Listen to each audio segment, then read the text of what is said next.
apprentice. Go find someone winning and doing that thing and get as much info from them as possible.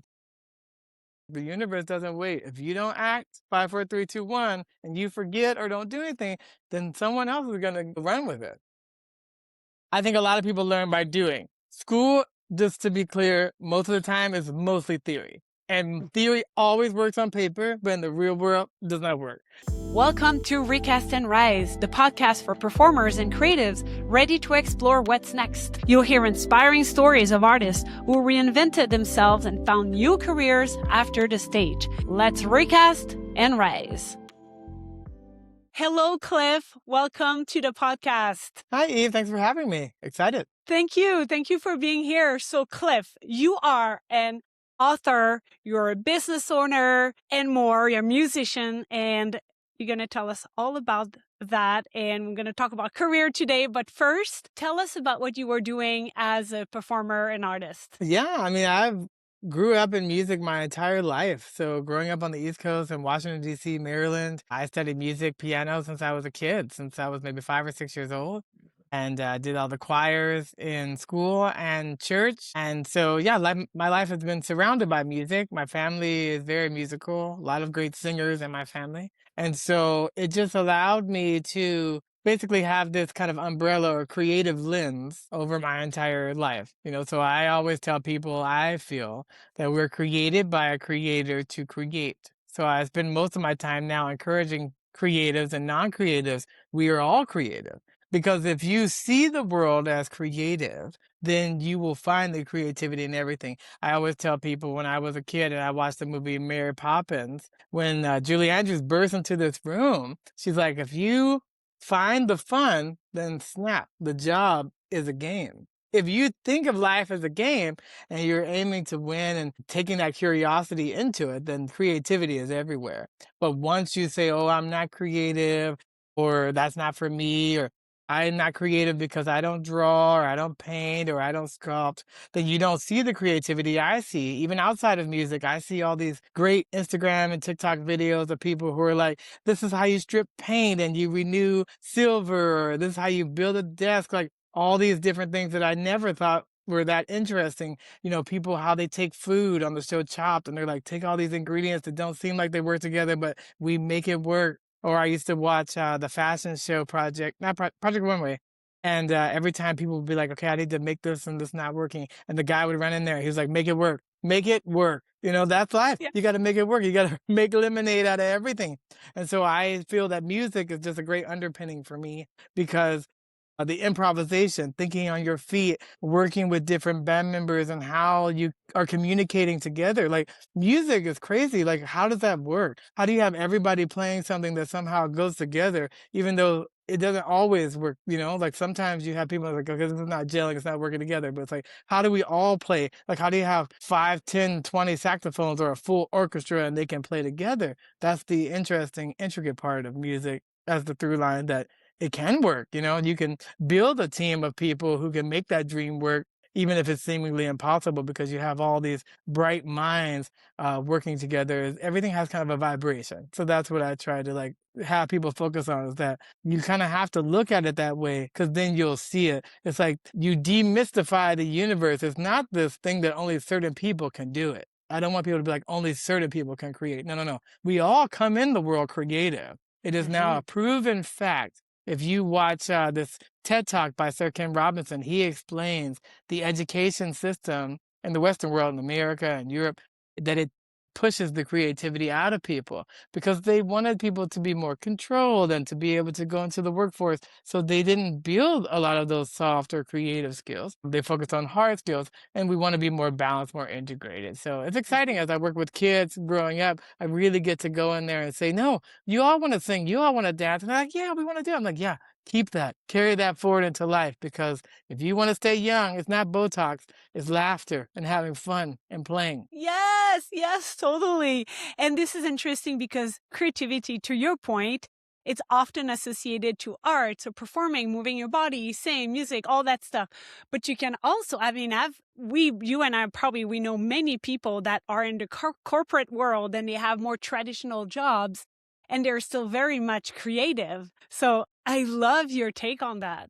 That is so Yeah, great. yeah, because you want to everything in corporate world, all businesses, because I studied business and have my MBA from Pepperdine, but even before that, all businesses are created to solve a problem, a felt need, a solution. Solutions by design are creativity. You have to be creative in how you solve because you're creating something that didn't exist before. AI didn't exist before. The internet didn't exist before. And Mhm. if you're able to see those shifts and changes and go with that current and put some crazy goal out there that you think is impossible, then you'd be surprised where you can get to because you've now put that out into the universe and then it'll start sending you information and people that'll help you get there. But if you don't see the corporate world as a place for your creativity. Actually, cream rises to the top and creativity rises to the top. So the most creative people end up getting higher in the corporate world because those are the people that you can throw crazy things to and they're going to figure it out. Because Yeah. everything is figure outable at some point if you really try to figure it out. It's not going to be the first time. You know, you look at Thomas Edison took 10,000 experiments to make the light bulb. I Yes. think that what you're going to need is someone who's like, I'm not going to quit after 5 or 10 or 100 because Mhm. it may take you a lot of tries to figure it out. I tell people like in computers, you have Intel. They made these chips and they're like Intel is inside of all of the Dell computers and Hewlett Packard. But before they made other chips, they had to shut that entire part of the business down and say, we don't make any other chips except these small chips. And people are like, you're crazy. You're going to lose so much money. But they became the dominant leader because they were like, we're going to go all in on this one Yes. little thing. And so sometimes that's how businesses become really big solutions where they decide. Instagram got sold for $1 billion to Facebook.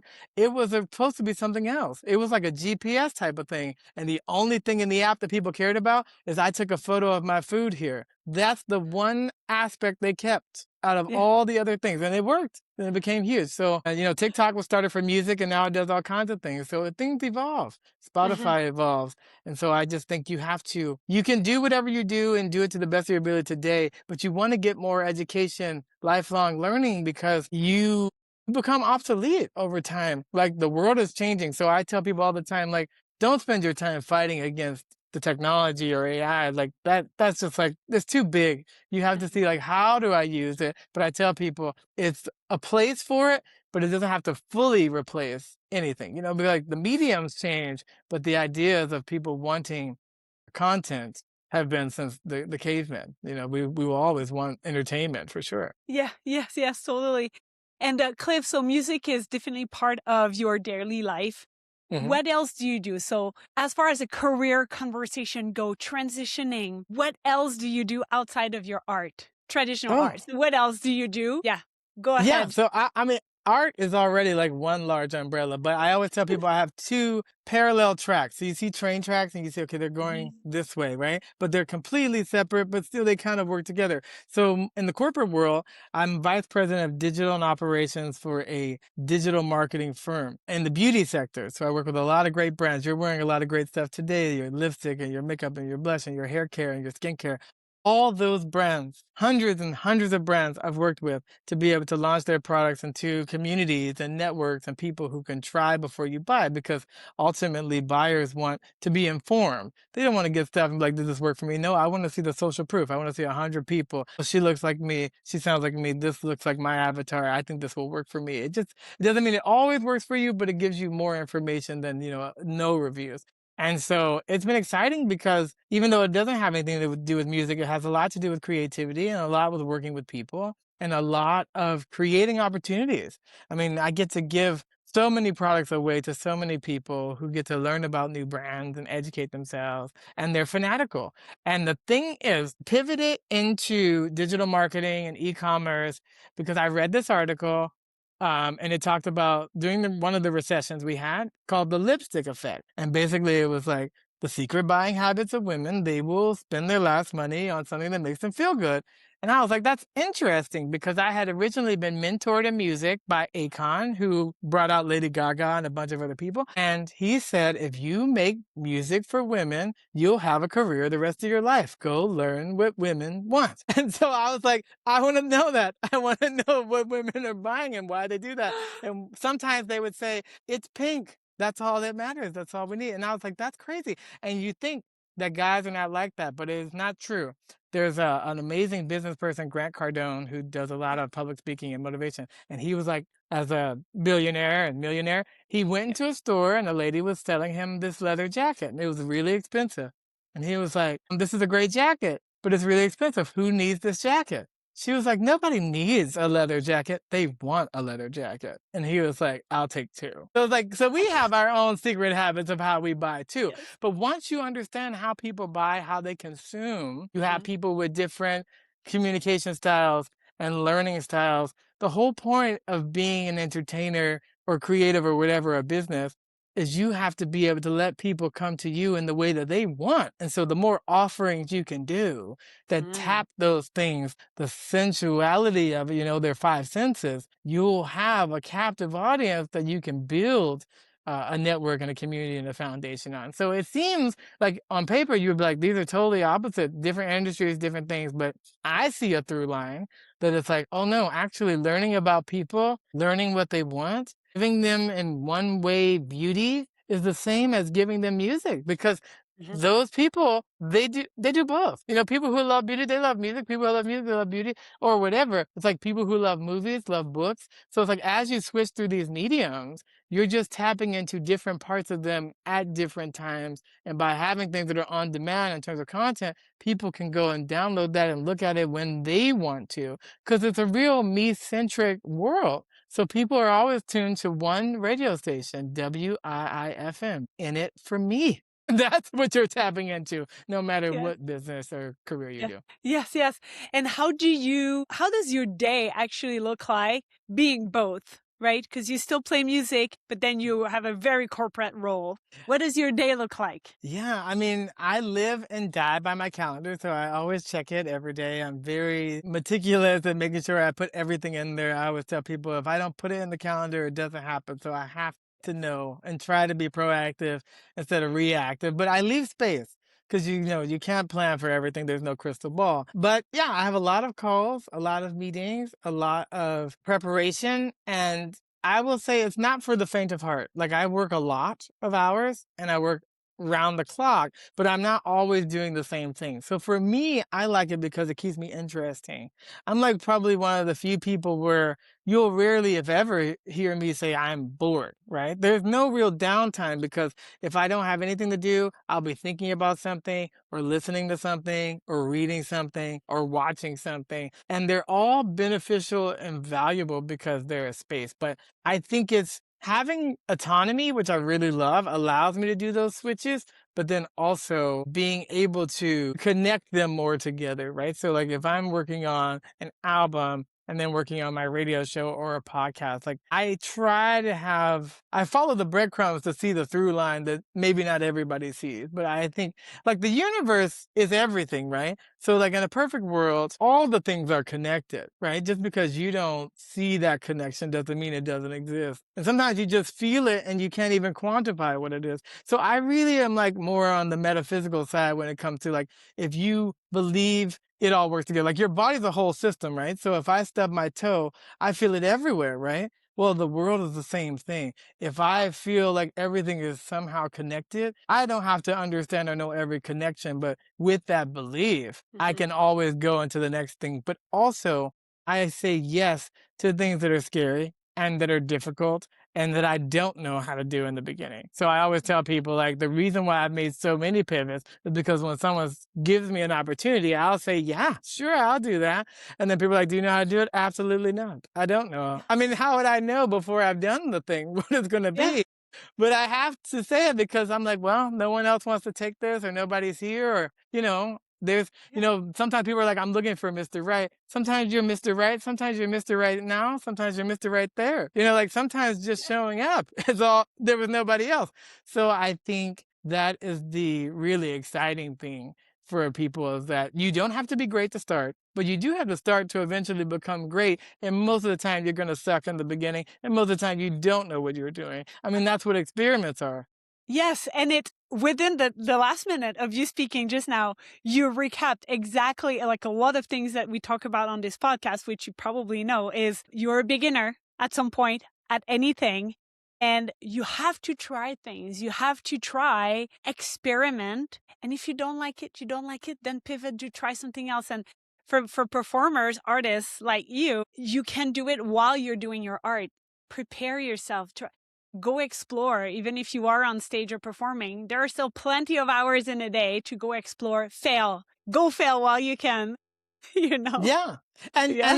it's divergent thinking. Like you look at like there was a person trying to solve a math problem and like he's in the bath and then the eureka moment, like he sees the water displacement, he's like, oh, that's the geometry of it. So it's like as you think seemingly you're doing something completely unrelated, your mind in the background is still trying to figure things out. And sometimes by moving on, like you're like, okay, I'm stuck and there's nothing else I can do. By moving on to something else, you might be surprised and get that aha moment and be like, oh, I can apply this back in this other thing that I was stuck on because now my mind kept the momentum. That's why I tell people I do a lot of walk and talks when I'm working because I get my best ideas as my blood is flowing and pumping. So Yes. when I'm walking around or pacing around, my mind thinks differently. In the same way, when I became sober from alcohol and started doing more exercise and cleaning up my diet, my thoughts became clearer. But I didn't realize there was a correlation between the two until I did all that work. Then I was like, you could get way more done if you were healthier.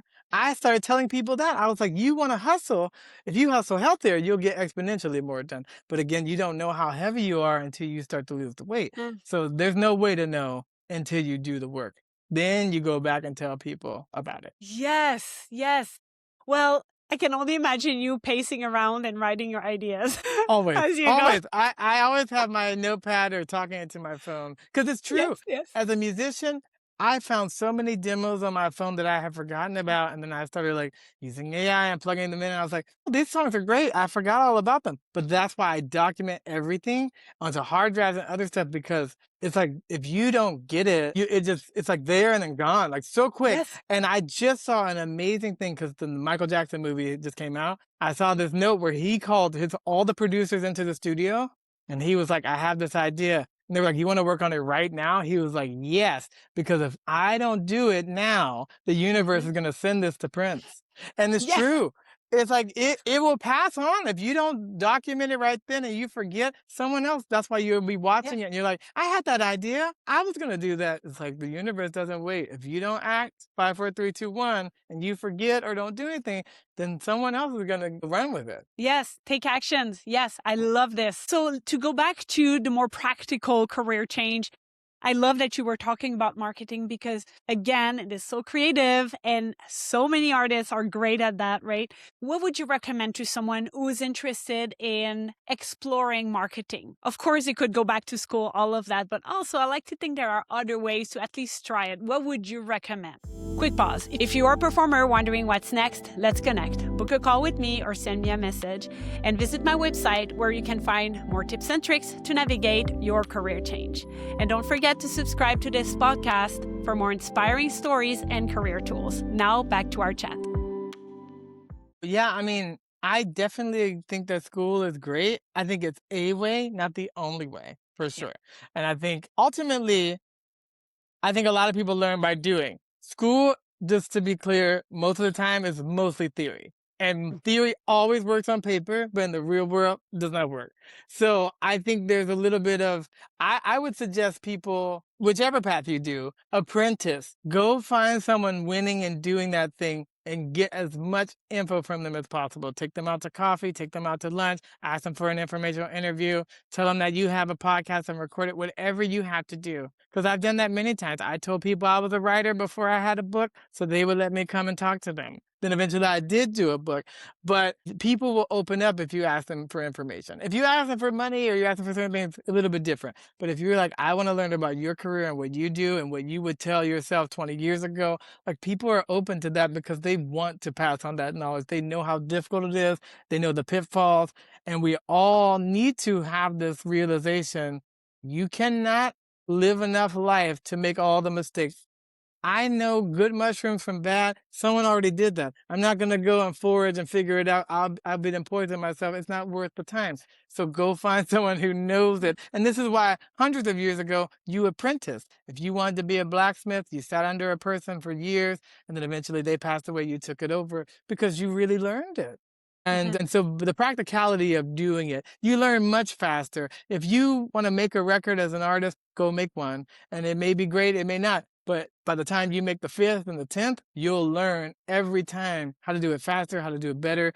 Who are the musicians that are dependable, who show up, who aren't flaky, who are the engineers you want to work with? Like you learn. And it's all trial and error. There is no way that you can just go in and know all the things from the beginning. So Mhm. you have to try a lot of things. And also, I learned from Tony Robbins, like when he was starting out to become a great speaker, he was like, people in my office spoke once a month. He was like, I'm going to speak 5 times a day. If you exponentially do a lot of that work, you can accelerate the process because you've done more and eclipse people who were just slow rolling it. And I'm not saying that's for everybody, but the more check-ins you do, like if you're trying to lose weight, if I weigh myself every day, you'd be surprised by seeing that information 30 times a month versus 4 times a month versus 1 time a month versus none what you do. So you cannot manage what you don't measure. So you have to kind of know what success looks like and then create some metrics, at least like looking for like, okay,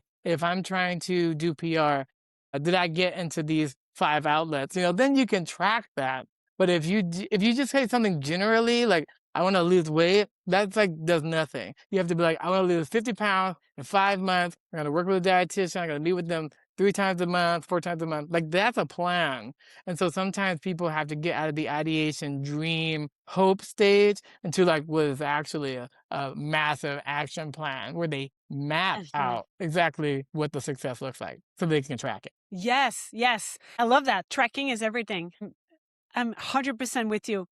So, Cliff, tell us if someone, again, let's just use your marketing. Love that. I love marketing so much because it's so broad. You can really bring marketing to a lot of different spheres. So, I also like for you to share your real experience, what can also be challenging with the job. I think if you like it, it's great, but I think it's important to also know what someone is getting into so they can already know, is it a challenge that I'm ready to face or this is too big for me to take on?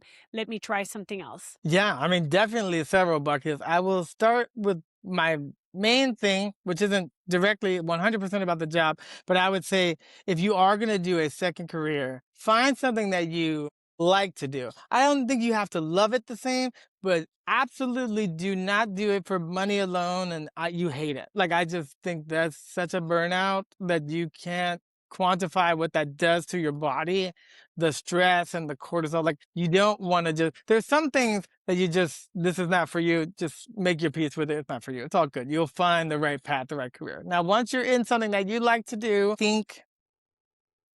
I think the difficulty of most work, at least for marketing and digital things, it's a machine. It's always going, right? So there's like this hyper expectation to always be on, right? Yeah. So you can't always be on. Like you have to put a fork in it or be like, I have to table this or my body or my mind, this is diminishing returns, that type of thing. But there's different ways of structuring your day or productivity. I learned from David Allen. He had a book called Getting Things Done. He does the Eisenhower method. And there's 4 types of things. It's things that you do, things you delegate, things that you delay, and things you just delete. Like you're not going to do them. Now, I then learned from that process to reverse it. I want to delete stuff I know is never going to happen. I want to delay things that are not today. And then when I get to delegation, I want to delegate about 80% of non-me centric things. Like I don't have to do it so that when I get to the do, and I structure that, I have this eat that frog. Like, if I can only get one thing done today, what's the most important me Cliff thing to get done, right? If I'm going to write a song and only I can write that song, that's a task I need to put at the top. But if it's something like I may not be able to cook my own food that day or clean my own house, if I can pay a maid or a chef or order from somewhere and that saves me time, Like when my maid comes to clean for 2 hours and I'm out doing something else and she's making less than I make an hour, I'm going to go do that thing that makes money or Mhm. makes me happy. I'm not going to spend my time cleaning everything if I could be doing something else. And I'm not saying everyone can afford to do that, but I'm saying you look at the structure of your day and what you do, and you want to really hone in on, I may only get 2 or 3 things done, and are these the most important things? Is this going to get me as close to that goal?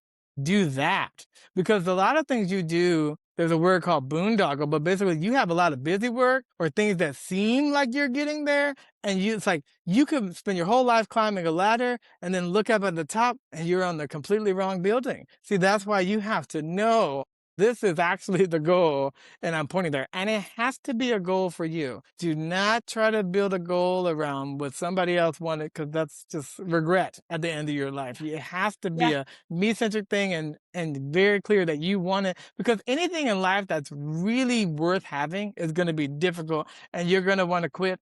And so you have to really want it bad and really sacrifice to get it done. Yes, I love this. So, Cliff, I'll start again. So, marketing is one of your career pivot.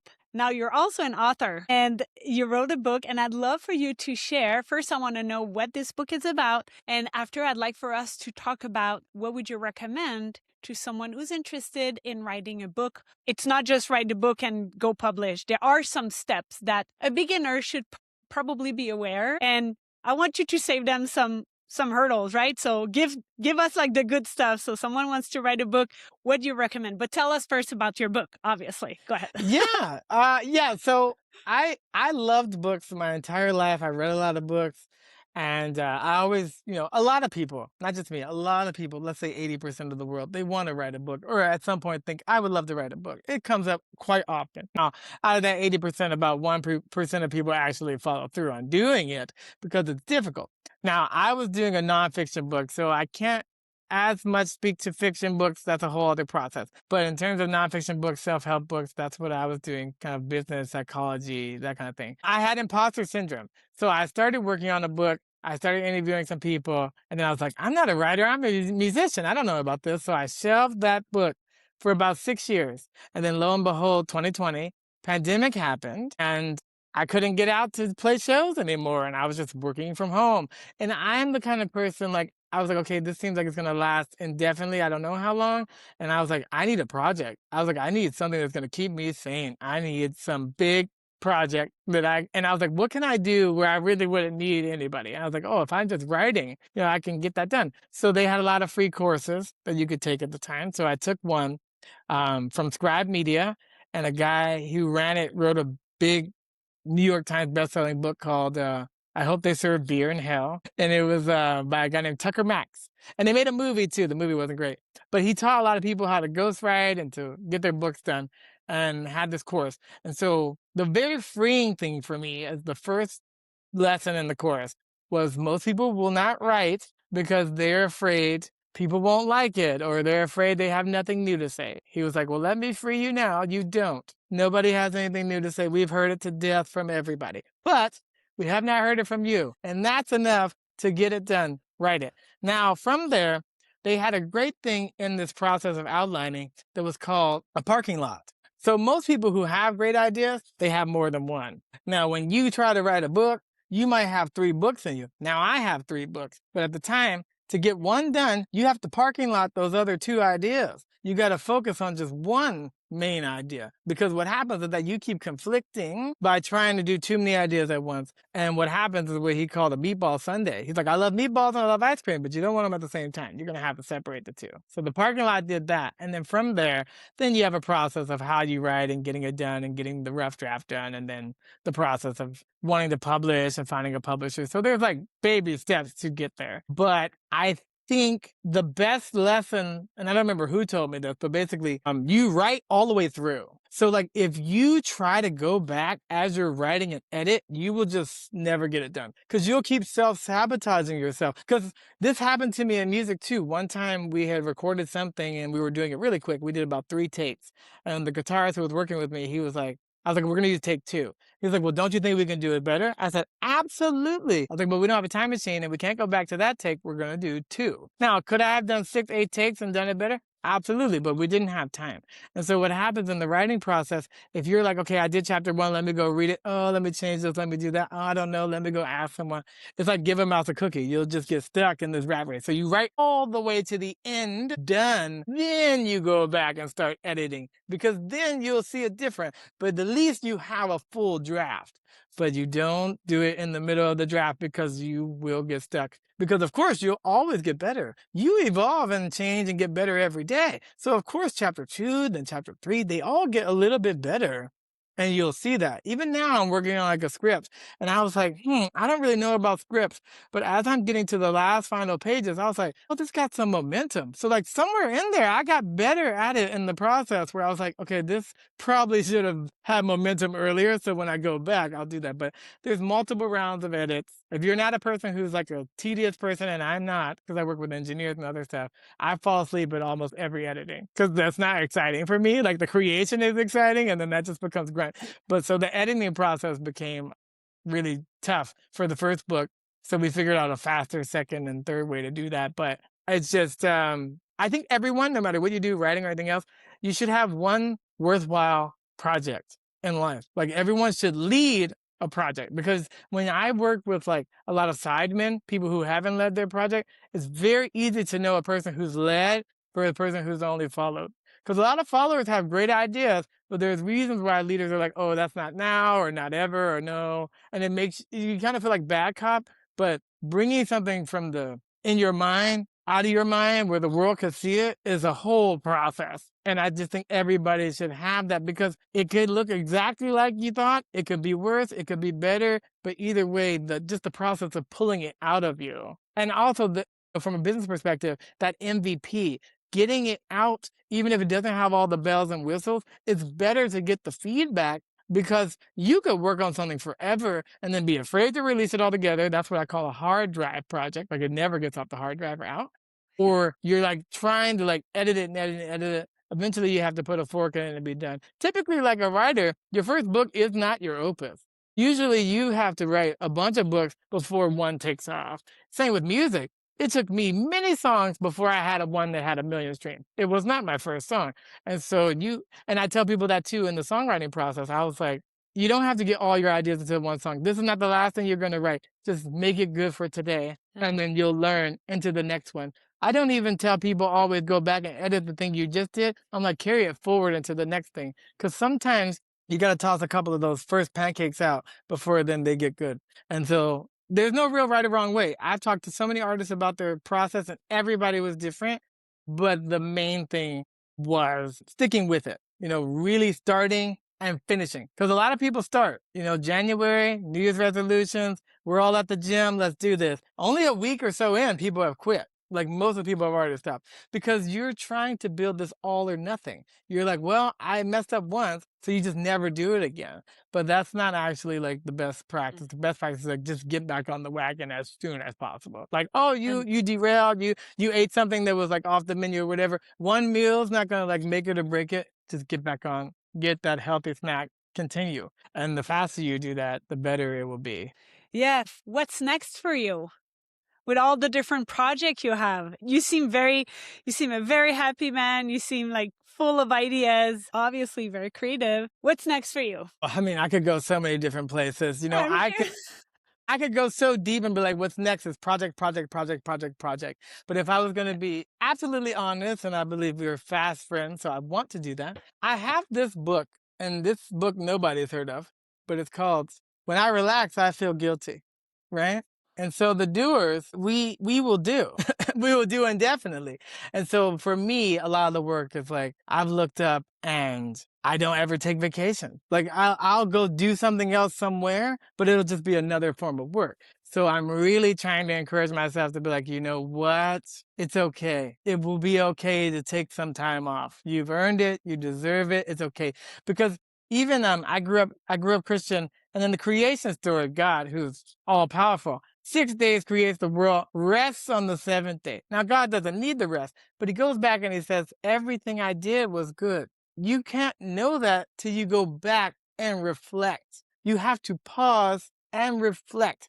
You can't just do all the time because as human beings, we're as much doers as the being. It's who you become is the ultimate goal. So I want to make sure that I build in the proper rest to evaluate and reflect if something is good or not, because I might be doing 20 things and in this season of life need to narrow that down to the top 2 or 3 because you cannot spin plates the rest of your life. So as much as I would love to say, and I have amazing projects coming out, I'm working on a new album and another book is coming, and it's all true.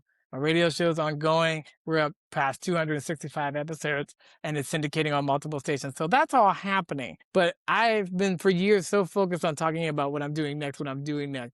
I want to also say who I'm being next. And part of that is removing the guilt about relaxation, because relaxation is a gift, but also just like health allowed me to hustle healthier, harder, you can hustle harder after taking those times to relax. Cliff, you're speaking right through my soul. I really can relate to that so much. I will have to read the book for sure. Thank you. And where can people find you? Let us know about your book. You say that you're coaching people. So tell us where we can find you. Yeah, I can make it really simple. So on social media, all my socials are under the handle at Cliff Beach Music. My website is sidehustleandflow.net. We put up 5 blog articles a week for free. People can read. They can reach out to me there, Cliff at sidehustleandflow.net. The book, Side Hustle and Flow, and book 2, which is Shape Up, and book 3, The Daily Grind, all where you can get books on Amazon, Barnes & Noble, under Cliff Beach. All my music is on every streaming platform under Cliff Beach. And the radio show is every Saturday, 10 p.m., called Deeper Grooves, and it is on the SoCal Sound. Wonderful. I love this so much. Cliff, thank you. Thank you, Eve. So it was much. exciting to get to chat. So exciting. And what I love the most, I mean, I love everything, but really you are an inspiration of, again, creation. And when you're done with your art, you're the proof that you can evolve in something as creative again, but also just your energy is so contagious. So thank you. Thank you so much. Yeah, and I just encourage you to always be true to you and do you. I tell everyone, no one on this planet can ever tell you how to be you, because only you know you. So do you and do you the best you can. You don't have to answer to anybody else but yourself. On that note, I could not find a better way to end the chat. Thank you. Thank you, Eve. Bye.